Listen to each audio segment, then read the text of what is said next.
तो एक बार जल्दी जल्दी दर्शकों के सवाल लेते हैं। सवाल भेजिएगा दर्शकों, हम आपके सवालों का वेट कर रहे हैं और आपके सवालों का अब जवाब देंगे हम फास्ट फॉरवर्ड में। तो आप जल्दी जल्दी सवाल भेजिए अपने, लगातार जितने भी दर्शक जुड़े हैं, आप जोन सी भी सीट का हाल जानना चाहते हैं या आपके और भी कोई सवाल है हमारे से, कोई हमारे ऊपर कोई सवाल करना चाहते हैं, तो वो उस सवाल का भी हम आपको जवाब देंगे। हम जवाब देने से नहीं घबराते हैं, लोकतंत्र है, हर कोई को सवाल करने का हक है। आप सवाल कीजिए, हम जवाब देने के लिए आपके तैयार हैं जी।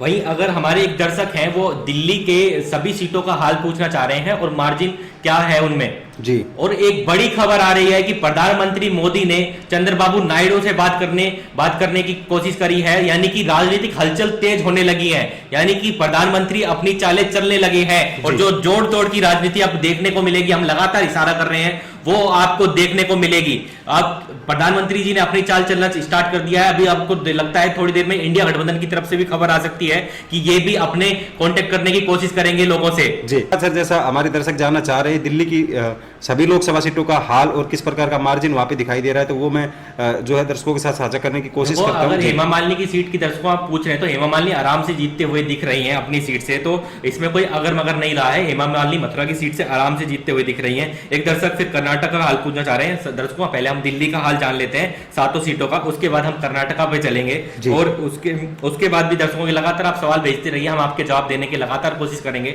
जी। इस अंदाज में आपको कोई भी नहीं दिखा रहा होगा, हम आपकी लोकसभा सीटों की जानकारी आपको देते हुए दिखाई देंगे और वो भी सर आप वो भी हम दर्शकों के अनुसार जो है उनके जवाब दे रहे हैं। तो सबसे पहले सर मैं दिल्ली की जैसे 7 लोकसभा सीटों का हाल आपको बताऊं तो सबसे पहले मैं बात करूंगा सर चांदनी चौक से शुरू। चांदनी चौक की अगर बात कर ली जाए तो यहाँ पे परवीन खंडेलवाल जी जो भारतीय जनता पार्टी की तरफ से उम्मीदवार हैं और इसी के अपोजिट साइड में जयप्रकाश जी अग्रवाल जो इंडियन नेशनल कांग्रेस की तरफ से खड़े हैं। लेकिन ये सीट जो चांदनी चौक की सीट है ये भारतीय जनता पार्टी के खाते में जाती हुई दिखाई दे रही है। 32,436 वोटों से भारतीय जनता पार्टी यहाँ पे लीड बनाती हुई दिखाई दे रही है चांदनी चौक की लोकसभा सीट से। इसके बाद सर ईस्ट दिल्ली की लोकसभा सीट की बात कर ली जाए तो हर्ष मल्होत्रा जी यहाँ पे भारतीय जनता पार्टी की तरफ से उम्मीदवार है। वहीं बात कर ली जाए कुलदीप कुमार की तो आम आदमी पार्टी की तरफ से उम्मीदवार हैं।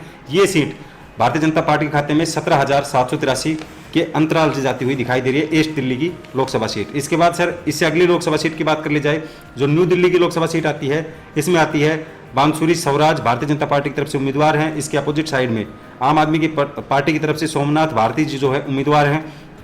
इस सीट की अगर बात कर ली जाए सर 32,391 सीटों से बांसुरी स्वराज जो है वो ये जीती हुई दिखाई दे रही है। बड़ी कद्दावर नेता सुषमा स्वराज जी की पुत्री हैं ये और आपको इनके बारे में पता ही होगा जी। तो ये आप आराम से जीतते हुए दिख रहे हैं। इसके बाद सर मैं ईस्ट दिल्ली का आपको हाल बताना चाहूं, जैसा मैंने अभी थोड़ी देर पहले भी बताया था कि मनोज तिवारी जी और कन्हैयालाल कुमार जी यहाँ पे 2 उम्मीदवार हैं। भारतीय जनता पार्टी की तरफ से ये सीट का झुकाव दिखाई दे रहा है और 57,527 वोटों से मनोज तिवारी इस सीट से आगे दिखाई दे रहे हैं। नॉर्थ ईस्ट दिल्ली के फिलहाल इस लोकसभा सीट का ये हाल दिखाई दे रहा है। इसके बाद सर मैं नॉर्थ वेस्ट लोकसभा सीट की अगर बात करूं तो योगेंद्र जी जो भारतीय जनता पार्टी की तरफ से उम्मीदवार हैं। वही बात की जाए उदित राज जी जो इंडियन नेशनल कांग्रेस की तरफ से उम्मीदवार हैं और Bharatiya Janata party north west Delhi से भी जीतती हुई दिखाई दे रही है। चुनाव के अंतर की अगर बात की जाए तो 1,17,535 वोटों से ये सीट भी आपको भारतीय जनता पार्टी की तरफ जाती हुई दिखाई दे रही है। उसके बाद सर मैं साउथ दिल्ली की एक लोकसभा सीट है उसका भी हाल जानना चाहूंगा और रामवीर सिंह जी यहाँ पे भारतीय जनता पार्टी की तरफ से उम्मीदवार हैं और ये सीट साउथ दिल्ली की जो सीट है वो भी आपको भारतीय जनता पार्टी के खाते में जाती हुई दिखाई देगी।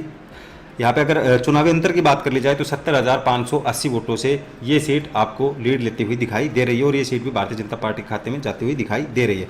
अब सर मैं अंतिम एक लोकसभा सीट है उसका हाल और जानता हूँ, फिर हम दर्शकों के जो है सवाल आ रहे हैं उनका आपको जवाब देंगे। तो सबसे पहले वेस्ट दिल्ली की अगर आखिरी सीट है और कमलजीत जी यहाँ से जैसे उम्मीदवार है भारतीय जनता पार्टी की तरफ से, ये सीट भी अपना रुख करती हुई दिखाई दे रही है। 25,831 वोटों से ये सीट वेस्ट दिल्ली की भारतीय जनता पार्टी के खाते में जाती हुई दिखाई दे रही है।